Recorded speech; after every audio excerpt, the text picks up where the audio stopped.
So, Buddyfight has an irregular list. Basically the equivalent to restricted, the ban list, whatever you want to call it if you've been in other card games. So, yeah, let's just get on to this. Now, for obvious reasons, I'm going to go straight to Thunder Emperor Fang and the Chaos hits, because those are the things that people are probably most interested in.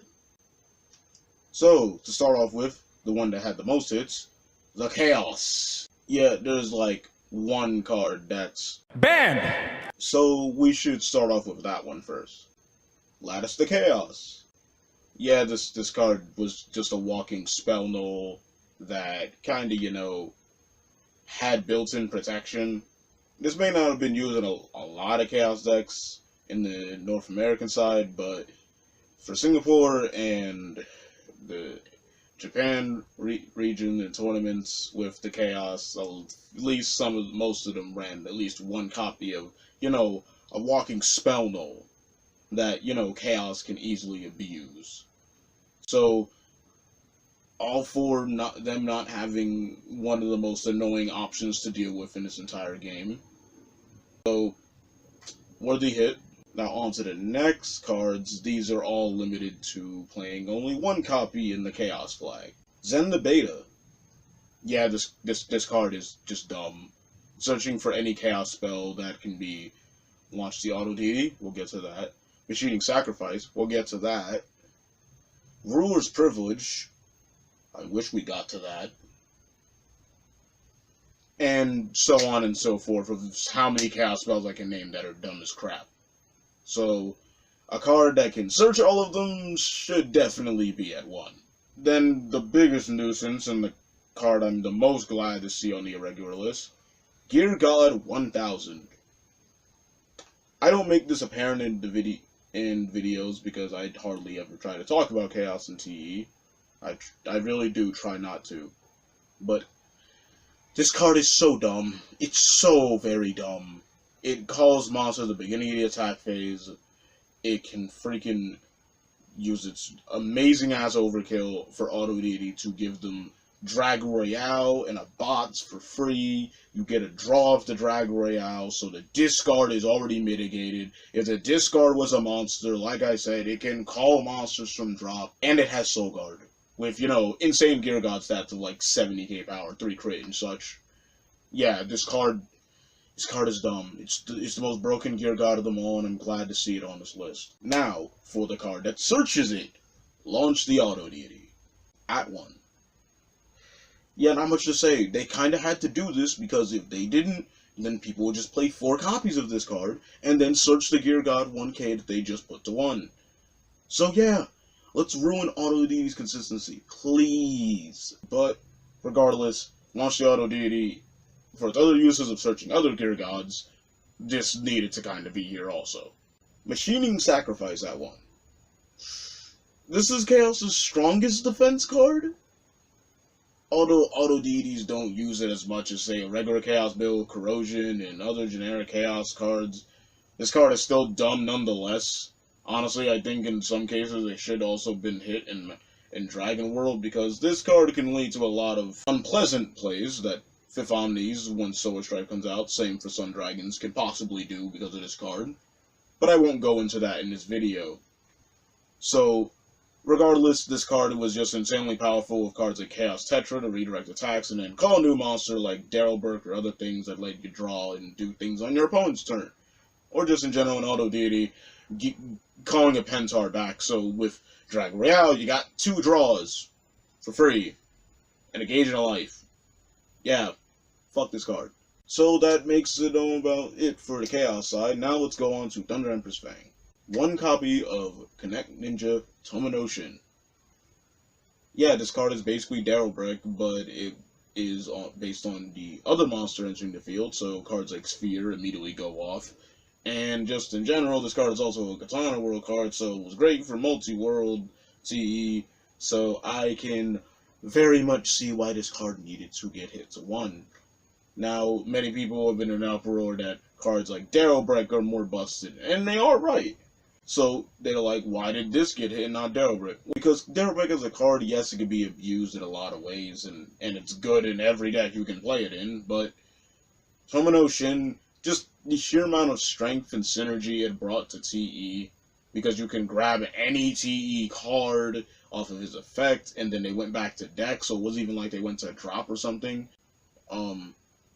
Just in general, this card was just an absolute nightmare when you see your opponent call it first, and then you see a sphere, or you see globes call first, then a sphere. You know this if you faced Thunder Empire, so it's very much not a surprise why this card is on the list. Moving on, we have Loud Voice, probably the best defensive card in the game, and I honestly don't see why this is not at 1 in Dragon World as well, but we'll have to work with the fact that it is limited in the flag where this ungodly card was created for. This card is dumb. It lets you basically essentially stop your opponent's turn. You lowered all your stats, their stats, of every card that is going to be on that field for the turn. So if they counter call things, they're affected. That's fair. And just in general, discarding cards like Vinia, where it literally comes back to the hand, you basically didn't have to even discard much. You practically discarded maybe one card, and then the discarded Divinia got a gauge, and then, hey, your opponent lost the whole turn. That's not fair. This card isn't fair. Honestly, it should be banned, because of Red Thunder Emperor's Awakening, be able to basically recycle the one copy that may end up in your drop at all times. So, this card is still pretty dumb, but it being at 1 makes it way less effective and way harder to see, so I'm glad it's here. Speaking of a card I'm glad is here, the Fighter's Oath. You have no idea how much I hate this card in Thunder Emperor's Fang. A card should never be able to give the amount of gauge and life that this card can produce for the multi-world build. Minimum when I face TBI Chris, or TBI Zig, or TBI Jake, because they all have Thunder Emperor. They can gain 4 gauge and a life with the greatest of ease with this card. I'm not okay with this card. The only reason I'm even remotely okay with this card is because it's once per turn.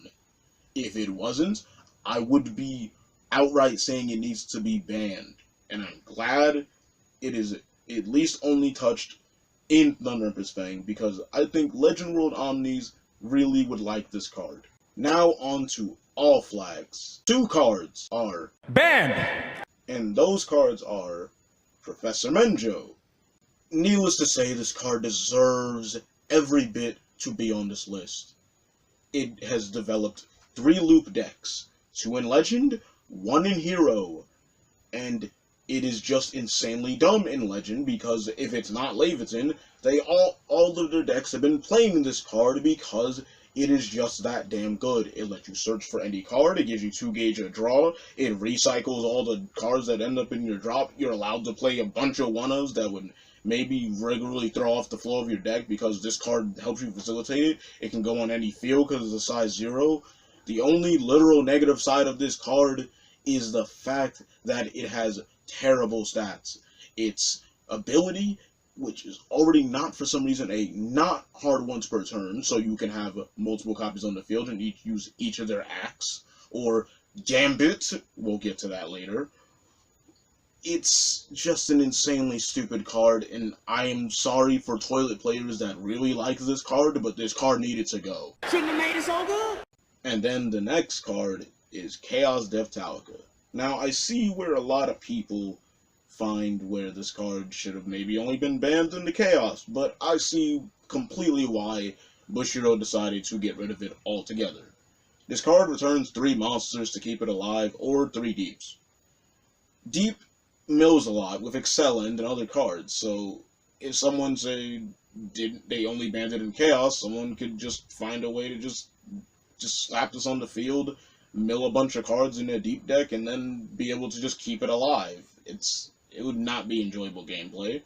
And same thing goes for if someone decided to play this in Zwei, because it returns 3 monsters. Your entire deck is monsters, so you would easily be able to just go in and just, oh, I'm losing a bunch of monsters and resources. Okay, pay 3 gauge, Devtalika. Now I can just leave it on the field in the center. They can't kill it, and I'm just going to be able to get all my cards back. That's not enjoyable for anyone. So I can see why this card got hit in the way it did. Last, but certainly not least, Gambit to 1. I'm not surprised this is here. It may have been errata to be only a hard once per turn, but this card was still finding abuse with cards like Professor Menjo, and in decks where they had monsters that would have draw effects that aren't once per turn. This card, honestly, it's funny that a card from BTO2 is this strong in the game, but I'm kind of glad it's here. It makes it very much less effective for any kind of loop decks to be using this. Like, it's now harder for, I guess, Grandfather Clock to use Gambit, so I'm okay with this. Overall, the Irregular list was really great. Honestly, I could see cards that could have also been on this list, but I completely understand Bushy's standpoint on not hitting too many cards at once. Their goal is not to neuter and destroy decks, they just want these decks to not stagnate the meta or stagnate the game, and gameplay-wise, so that's why they wanted all these things gone by July 2nd, which is when we're going to have this list effective. So, I really like this list. Yes, there could be more. Yes, they could have done more, but for a start, it's perfectly fine, and I really like it. Anyway, if you guys felt like there was something that you really wanted to see on this list, please tell me in the comment section below. Anyway, hope you guys like this video. Subscribe to TeamBurningInfinitey for more Buddyfight content, and I'll see you guys later. Jalen from TeamBurningInfinitey, going out.